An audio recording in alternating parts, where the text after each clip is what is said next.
they expected a monster. Every world had sent one-clawed champions, acid-blooded hunters, apex killers bred for glory. The air shimmered with their heat and pride. And then Earth's shuttle touched down late, lopsided, and missing half its paint. The ramp hissed open, and out walked a teenager in a hoodie, earbuds dangling, looking like he'd rather be anywhere else. No roar, no armor, just a sigh. Somewhere in the crowd, an alien laughed until the boy looked up. And something in that tired human stare made the laughter die. The Concord Arena's outer deck buzzed with tension. Predators from Threx, Vornax, Kesh, and 6 more apex worlds paced in containment domes. Some shimmered with stealth field inhibitors. Others clicked in biomechanical precision or reeked of biochemical intimidation. This was the Summit Hunt, the oldest contest of dominance in the Orion Concord. And Earth had sent this. The boy stepped off the ramp. Worn sneakers squeaked slightly on the deck. His hoodie bore faded print, Nevada State Track and Field. The sleeves were too long. He blinked slowly at the towering gatekeeper drone that approached with a scanner. "Identify," it said in 7 languages. "Eli Ward," he muttered, voice low but clear. "Species?" "Human." "F." "Designation?" He sighed again. "Competitor." The drone hesitated. "Weapon?" Eli tapped the side of his head. "This. Your skull?" "My brain." The drone processed that. "And?" Eli exhaled through his nose. "Also, I'm in a bad mood." Laughter erupted from the Kesh delegation. Their entry, a panther-sized insect with carbon blade legs, hissed gleefully. A Vornaxian hunter, in plated green armor, turned to the others and made a show of tapping out the betting board. 10 minutes, he said in his native tongue. "He won't last 10. Eli glanced at the board. Cool. Then walked past them all, like none of this mattered. The orientation briefing was held inside the Apex Dome, a circular chamber where the 12 participants were scanned, tagged, and displayed before the spectators. The announcer, a sleek-built avian professor named Valtteri, recited from a floating script. This year's Summit Hunt celebrates not bloodshed, but evolution, the capacity of life to adapt, to overcome, to redefine threat. One by one, the champions were called forward. Karth of Threx, 9 feet tall, triple-jointed limbs, a jaw capable of crushing titanium. Valen III of Vornax, engineered for cloaking and short-range kinetic bursts. Unit XJ-88, an artificial predator from Omnicore, built to kill anything biological with mathematical certainty. And then, Competitor 12, designation, Sol 3, name, Eli Ward. The spotlight found him. He squinted. "Would you like to introduce your planetary purpose?" Eli shrugged. "I'm just here because someone from Earth had to show up." "Do you represent your species?" "No, I missed chemistry, and my mom said this counted as responsible behavior." There was a long pause. "What's your specialty?" Valtteri asked. Eli rubbed the back of his neck. Problem solving. Running away when appropriate. Breaking stuff if it gets too close." "Kill count?"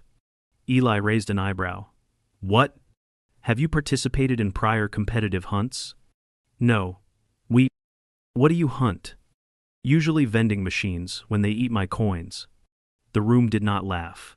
The silence was sharp and unsure. Valtteri coughed into the translator. "Very well. Proceed to outfitting." The outfitting chamber gave each competitor a weapon suite, targeting visors and adaptive armor. Eli took nothing.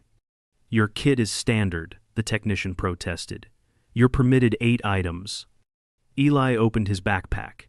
Inside was a water bottle, duct tape, 2 protein bars, 3 zip ties, and a multi-tool. He lifted it slightly. "I'm good." "Absolution." The technician stared. Eli walked out, tightening his hoodie drawstring. The verdant expanse was the first trial. A kilometer-wide simulation of jungle terrain. Each competitor was dropped at a different location. Each had one objective: retrieve the fang of a synthetic apex beast and return to the base within the time limit. No drones, no spectators, just pain. When Eli hit the ground, he landed wrong. Not badly, but his left ankle twisted. Not a break, but enough to send a bolt of pain up his shin. He bit down a hiss, rolled over, waited a few seconds. The pain faded to a dull throb. He stood carefully, tested weight. Mild sprain, he muttered. Great. He tied his shoelaces tighter and scanned the area. No predators yet. But sounds moved through the trees, mechanical rustling, echo-dampened howls, the low drone of heat sensors sweeping the underbrush. Eli pulled a stick from the ground and started limping through the brush. His gait wasn't perfect, but it would do. He began looking for anything unusual. Then stopped.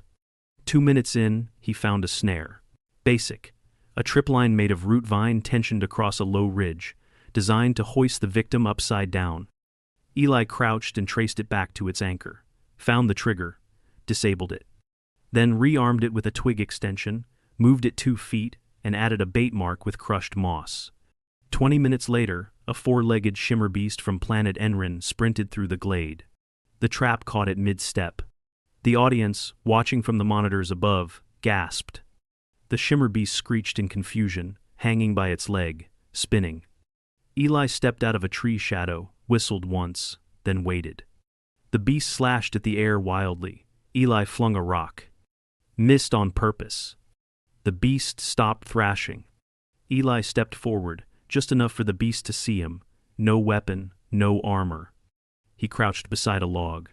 Waited. The shimmer beast hissed. Eli reached into his backpack and pulled out a protein bar. Unwrapped it. There's no other. Tore it in half. Tossed the other half gently onto the ground. Then backed away. The beast stared. Eventually, it fell quiet. Eli left. The first trial ended with a broken trap, 1 caught beast, and no blood spilled. When the judges reviewed his route, they flagged the following terms: improvised engineering, environmental redirection, non-lethal containment, species-specific behavioral luring. The Vornaxian delegate whispered something no one expected. Did he just out-hunt the hunt? Back in the holding chamber, medics checked Eli's ankle. Grade 1 lateral ligament sprain. Slight swelling. They offered him a dermal spray with localized anti-inflammatories and a compression wrap. He refused the spray, took the wrap. Side effects mess with my stomach, he said. The medic nodded. He wrapped the ankle manually, standard 8-figure wrap, compression adequate, mobility preserved. You'll be sore, the medic warned. I'm always sore. That night, the other competitors reviewed footage. None of them understood what Eli was doing. He wasn't hiding, he wasn't stalking. He wasn't even playing the game. He was breaking it. And building something else. The second trial was held in the Ash Dunes, a vast expanse of volcanic soil, laced with thermal vents and sudden geysers of superheated gas. A place built not to challenge strength, but reaction, coordination, heat endurance, timing. Eli entered it limping. His wrapped ankle had stiffened overnight, and the medics confirmed what he already knew. Lateral sprain, healing slowly. No tearing, no fractures. He'd iced it, elevated, did the stretches they showed him, but it still hurt. Don't push off that side too hard, the therapist had warned. If you aggravate it, it's a 4-week recovery minimum. Eli nodded. Then walked into the ash dunes anyway. His movements were lopsided, careful. The other competitors, those who still underestimated him, assumed this would be where he fell. Not because of pain, but because pain usually limits intelligence. It didn't. Eli wasn't running. He was calculating. The ash dunes were a closed-loop zone, monitored only by passive drone feed, but each section had subtle patterning pressure plates embedded under the crust, geysers triggered by weight differentials. The moment he crossed the second ridge, he crouched. Drew in the ash with a broken stick. Started mapping. It wasn't a perfect map. He didn't know the timing cycles or vent tolerances. But he guessed. Then tested. He rolled a rock across the field and counted seconds. The geyser shot up. He adjusted. 5 more tests, 4 more sketches in the ash. Then he moved. Every step precisely timed, every pressure plate skirted. Once, He stepped onto one, intentionally timing the delay, measuring the hiss before flipping backward off the tile and letting the geyser burst behind him like a curtain of smoke. The audience gasped. The judges leaned forward. No armor, no suit, just ash on his hoodie and careful math in his head. He wasn't avoiding the arena. He was solving it. Halfway through the dunes, Eli found something new: a creature. Not one of the competitors. A genuine environmental predator, six-limbed, lava-blooded, thick-skinned, and half-melted by design. It was built to punish arrogance. Its eyes were heat-seeking. It had taken down 3 contestants already. It smelled him before it saw him. Eli crouched behind a slope of blackened glass, ankle throbbing. He knew it would pick up on his heat signature. He couldn't outclimb it. He couldn't outrun it on this terrain. So he didn't. He reached into his bag, pulled the duct tape, and wrapped a small metallic strip from his water bottle around a chunk of scorched mineral. He twisted the bottle open, poured out some of the warm fluid, and set the metal stone decoy upright. Then threw his hoodie over it. From above, the heat signature looked human. He backed away quietly, flattening himself to the ground and covering his head with sand. Every inch of him burned from the heat, and his ankle screamed, but he didn't move. The creature crested the ridge, saw the decoy, pounced. The hoodie went up in smoke. By then, Eli was already past the next ridge. 2 competitors had burned. One had withdrawn due to heat stroke. Eli made it out with second-degree burns on his forearms and mild dehydration. The medics caught him when he stumbled through the exit gate. "Stop walking, sit." Eli collapsed. They started scanning. The burns were moderate, both arms blistered along the dorsal side. They cleaned the wounds, applied burn gel with lidocaine, and began saline cooling wraps. "Hydration status, borderline critical," one muttered. They gave him 2 IVs, monitored vitals. Eli stayed quiet the whole time. He finally broke silence with a rasped question. "Am I disqualified?" The medic looked up, surprised. "You nearly got cooked alive and you're asking about your score?" "Yeah." "No, you're still in." Eli nodded. "Good." Then he slept. Hard. While he healed, the broadcast played and replayed the same scene. A boy with burned hands dragging himself through boiling terrain after distracting a predator with nothing but basic tools and common sense. He hadn't attacked, hadn't threatened. He'd just adapted. The commentator from Kesh summed it up simply. "Not strength, pattern, recognition." "Is that all it is?" asked another. "No," the Kesh replied. "It's something older, more dangerous." Eli's vitals were stable after 12 hours. The burns were dressed, and his ankle had improved enough to bear weight for limited movement. He was cleared for light physical activity by the on-site medical board, with a note: "Pain tolerance unusually high, exhibits rational behavior under duress, not reckless, selectively methodical." In other words, not lucky. Just built for this. The next trial was tactical, a simulated urban kill zone populated with drones and stalking hazards. The objective was to retrieve a signal beacon and return to the extraction point. Every other competitor suited up, reviewed blueprints, armed themselves. Eli took one look at the drone paths and rerouted a power cable from a wall junction, then overloaded the system. He didn't disable the drones. He made them think the signal beacon was chasing them. For 2 full minutes, drone packs scattered in blind evasion, confused by false thermal data. Eli walked right in, picked up the beacon, then reprogrammed one of the drones to carry it for him. The judges held an emergency session after that. This isn't what the hunt was designed for. He's undermining the contest. He's surviving, which is the entire point.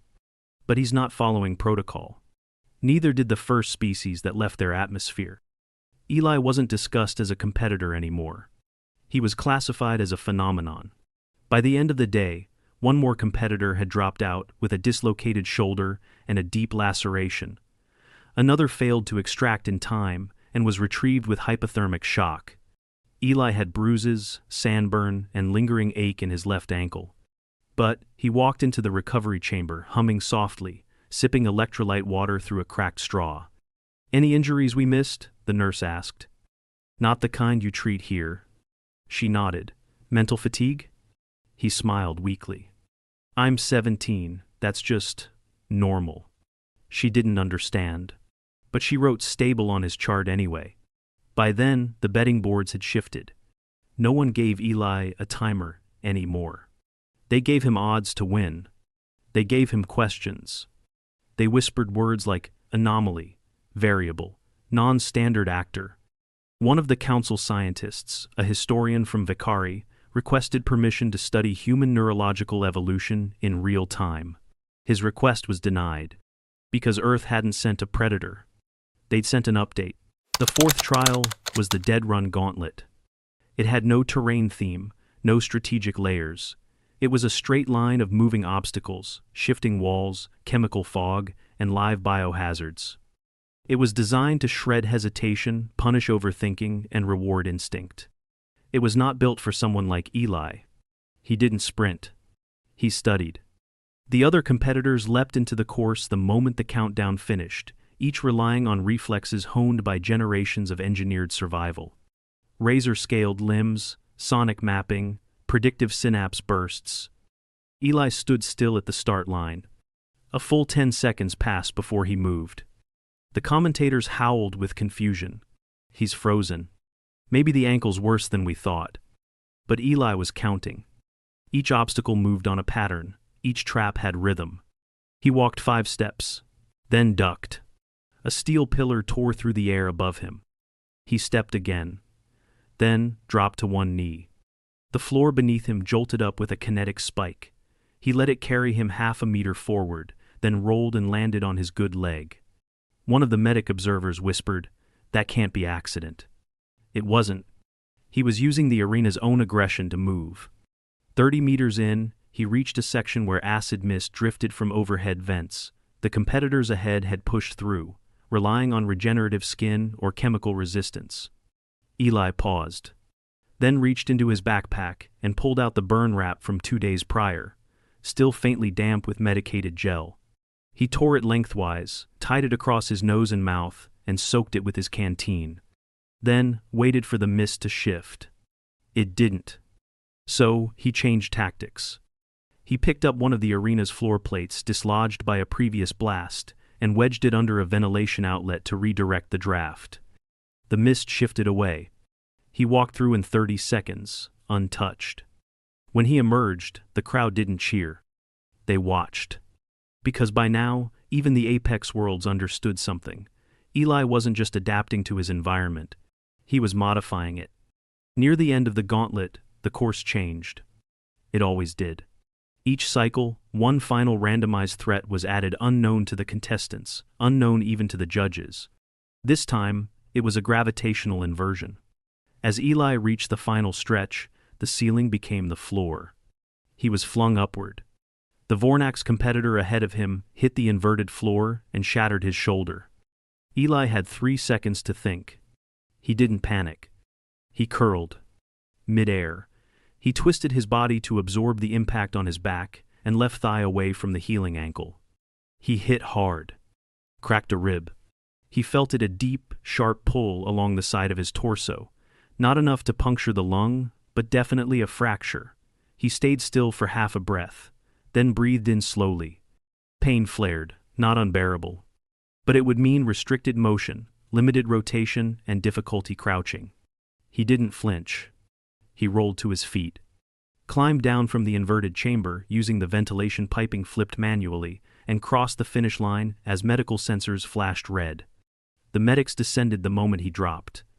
X-ray confirmed a non-displaced fracture on the 8th rib, lateral aspect. No lung puncture, but intercostal bruising. Pain response, high. Breathing efficiency, reduced by 16%. They offered him dermal fusion therapy and nerve dampening. He declined the nerve block. "Just close the rib," he said. "I still need to feel what not to do." The attending surgeon frowned. "You'll move slower." "I already move slow." They repaired the fracture using standard tissue welding gel. No regrowth enhancer. Eli insisted on natural healing rates, said he didn't trust synth bone elasticity. "Has to hold the right way," he muttered. The surgical team added a thoracic brace, wrapped his ribs tightly, and fitted his back with a lightweight compression vest for mobility support. When the surgeon finally cleared him for discharge, he said, "This kind of injury would have grounded a Threx." Eli shrugged. "We break, we just keep going." The footage of the dead run played for Galactic Review that evening. Commentators abandoned the term contestant. They started calling him the variable. He wasn't fast, wasn't powerful, but he was impossible to trap. He learned mid-event, anticipated changes, turned chaos into a sequence. A hunter from Kesh summed it up simply, "He doesn't fight the rules, he rewrites them." Back in the dorm chambers, Eli sat alone. Ice pack on his ribs. One foot still wrapped. The brace made breathing stiff, but manageable.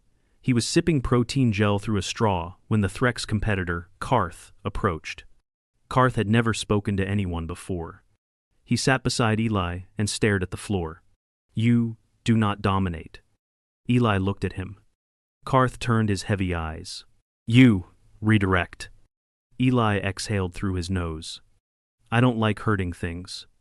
Karth's tongue flicked out once, slowly. "But you endure pain without hesitation. I don't enjoy that either." The Threx leaned forward, claws resting on the floor. "Then why are you still here?" Eli paused. Then, in the quiet voice of someone who never thought anyone was listening, "Because no one told me I couldn't be." Karth stared for a long moment. Then stood, nodded once, left without another word. From that moment on, Karth never attacked Eli again. The judges began arguing over new classifications. He couldn't be listed under predator. He didn't meet the aggression quota. He didn't stalk, didn't hunt, didn't strike first. But he also couldn't be listed under prey.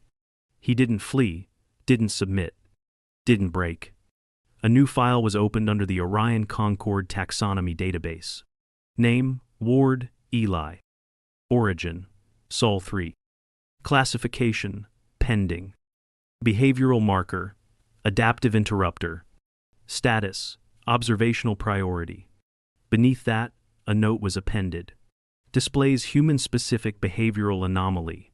Reframes threat scenarios as puzzles, not combat. Risk level unknown. Learning curve exceeds simulation metrics. Instinctively undermines predator-prey framework. It was the first time in Summit Hunt history that a competitor had created a new behavioral axis. Not kill or be killed. Understand. Then, subvert. The final arena was called the Nexus Spire. 8 levels of simulated terrain stacked vertically flooded lower levels, gravity shift mid-zones, vacuum tunnel top floor. The objective: reach level 8, trigger the flag, then survive the descent. All without external support. All in 60 standard minutes. Eli Ward entered limping, rib brace creaking with each breath, vaulting nervously but steady. 7 competitors remained. Threx's Karth with his fractured pride, Vornax's Valen 3, the Omnicore unit. Others. They moved silently, confidently, into the Nexus. Eli paused at the entry. Pulled out his earbuds, tossed them aside. "No music," he muttered. "Just this." He touched his temple again. The hovering monitors flickered. Protocols logged it. Level 1. Flooded walkways. The corridor filled halfway in brackish water, seeded with bioelectric eels that targeted shadow. Others sprinted, slipped, got shocked. Karth burst through, fins kicking. Eli waited. He applied tape from his backpack around his forearms and secured the multi-tool as a short bar handle. He used the tool's metal end to prod the system's light beams above the water when the eels paused. He memorized the flicker rate. Then he moved sideways, using low-light reflections on the wet floor to avoid eels. Most survivors emerged soaked, battered. Eli stepped out dryish, an elbow bruise, water in his ear. Level 2. Gravity shift corridor. Layers where floor became ceiling then shifted back. Others vaulted or attempted to cling. Eli stopped, counted the intervals, folded into a ball at each inversion, rolled himself with the motion. When gravity flipped, he detached a zip tie from his tool belt, caught ceiling railing, scrambled across when gravity righted. Competitors slipped. One unnatural insectoid competitor's 4 limbs betrayed him. Eli emerged ahead, bruised ribs aching, ankle complaining. Level 3, vacuum tunnel. Transparent dome. Pressure drops, solar flares inside. Others wore reinforced suits. Eli had only his hoodie. He found a maintenance hatch, cracked it, undid 2 screws with his multi-tool, released pressure slowly, created backshell suction that held him to the dome wall while he crawled. The sun flare triggered. He slid under a shielding panel and waited. The others shielded, jittered, panicked. He pulled his hoodie around his face, survived with mild dehydration and suit pressure dust inhalation. Medics noted low oxygen saturation for 2 minutes, but full recovery. Level 4 through 7 passed in a blur of traps, predator drones, combat bots. He used rusted ceiling pipes as levers, redirected thermal vents, exploited killbots mapping shadows. Each competitor attacked him. He didn't fight back aggressively. He used misdirection. A thrown rock triggered a combat bot to open fire on arrival. Another trap field malfunctioned because he reprogrammed its signal with his multi-tool. The monitors flagged him under unauthorized system hijack. Physicians noted his heart rate drifted into steady zone despite trauma. His ankle swelled but no collapse. Mid-level check-in. Grade 2 sprain still, rib brace shifting, pain management via adrenaline endorphins only. No analgesics per his request. Level 8.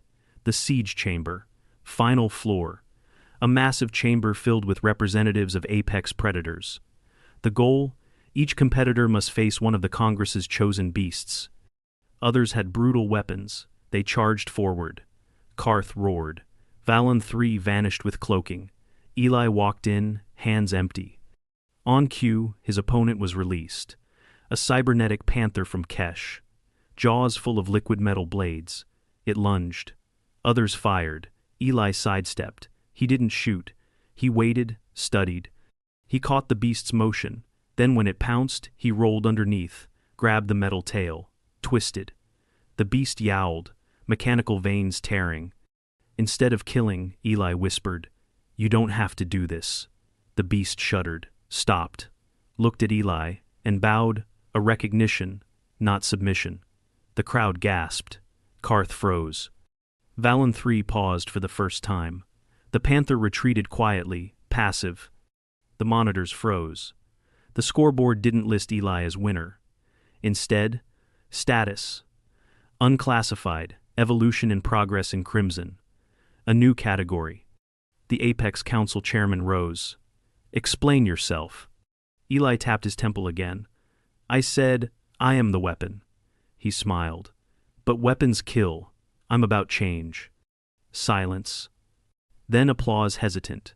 The predators watched him differently now. The medics scanned him. Rib brace removal scheduled in 3 weeks. Ankle progressing to mobility phase. Trauma markers low, despite extensive system stress. Neurological scans showed nothing extraordinary. Just human. Readiness, resilience, recalibration. The final resolution. The Summit Hunt is discontinued, replaced by Summit Evolution. New protocols drafted. Earth's humanity flagged as catalyst species, adaptive class. Eli walked away from the arena, hoodie stained, earbuds in again. He glanced at the beasts. "See you next season." And somewhere in the council chambers, a new taxonomy whispered. Not predator, not prey, something else entirely. Eli Ward stood on the platform of the arena's final exit ramp. Bruised, aching in his ribcage and left ankle, hoodie stained and sneakers scuffed, earbuds draped around his neck like a token. Behind him, the stadium filled with predators, delegates, screens, and stillness. The monitors glowed crimson with his result. Unclassified, evolution in progress. He exhaled once. The sound echoed in his helmeted headset. He pressed the start button, and music rose up something. Earth pop, bass light, but steady. He took a step, then another. The crowd expected him to limp, to pause. He didn't. Instead, he walked deliberately. The chairman of the Apex Council approached, feathers trembling, multi-lens amphibian eyes shifting in uncertainty. "Competitor Ward," the chairman said, "you have redefined the criteria of this summit hunt. Explain your victory." Eli reached into his pocket and pulled out a crumpled media card. Held it up. "Here's the footage of the arena," he said. "Everything we did, the traps, the danger, the pain, the wins." He paused, pulled the earbuds out and offered them. "Here's your soundtrack." The music played out across the speakers. "And here's what I learned." He looked at the beasts assembled around him. The Threx warrior Karth stood near the edge, injured but steady. The Vornaxian hunter nodded, weirdly respectful. The Kesh panther machine crouched still, unclaimed. Hunting is a method. Evolving is the outcome. A murmur spread like cold wind through the chamber. The predators stiffened. When they streamed back to their containment domes, they carried something new. Caution, curiosity, self-reflection. The chairman's voice was soft. "What do you propose, then?" "I propose we retire the hunt," Eli said. "Not because we can't fight, but because we don't need to fight each other to survive. We need to survive with each other." He showed his ankle wrap and rib brace. "I got hurt. Others got wounded. That's real. But the worst injuries come from thinking the other guy's the problem." He set his backpack on the platform. "I brought only questions." He gestured to the beasts, then to himself. "I found the answer." Silence reigned. Not the loud kind, but the heavy kind. Then applause flickered. First one species, then another. Karth clapped slowly with massive claws. Valen 3 tapped a helmet plate. Even the panther machine made a low hum of recognition. The chairman nodded. "The summit hunt shall be retired. In its place will stand the summit evolution. Every species will present not its finest killer, but its finest problem solver. Every generation will test not destruction, but transformation." Eli nodded. He stepped forward and held out his hand. Karth clasped it. The audience held its breath. Then more creatures stepped forward. The alliance was formed. In the next room they filmed a new record entry. Species: Homo sapiens. Classification: Catalyst class, adaptive. Status: confirmed. Notes: demonstrated non-lethal override of Apex protocols. Initiated cross-species behavioral evolution. Tier: unknown. Eli whispered to himself, and no transcript captured the words. But his voice rang clearly. "Just wait." He turned and walked away from the arena, earbuds in again. He flipped the hood up, hands in pockets, a slight limp in his stride, but nothing that slowed him. The Predator champions watched him go. The monitors followed his silhouette recede into the hallway. The lights dimmed. The feed cut. And all across the Orion Concord systems, analysts scratched their data pads, rewrote threat matrices, adjusted classifications. Because sometimes, the greatest change doesn't come from domination.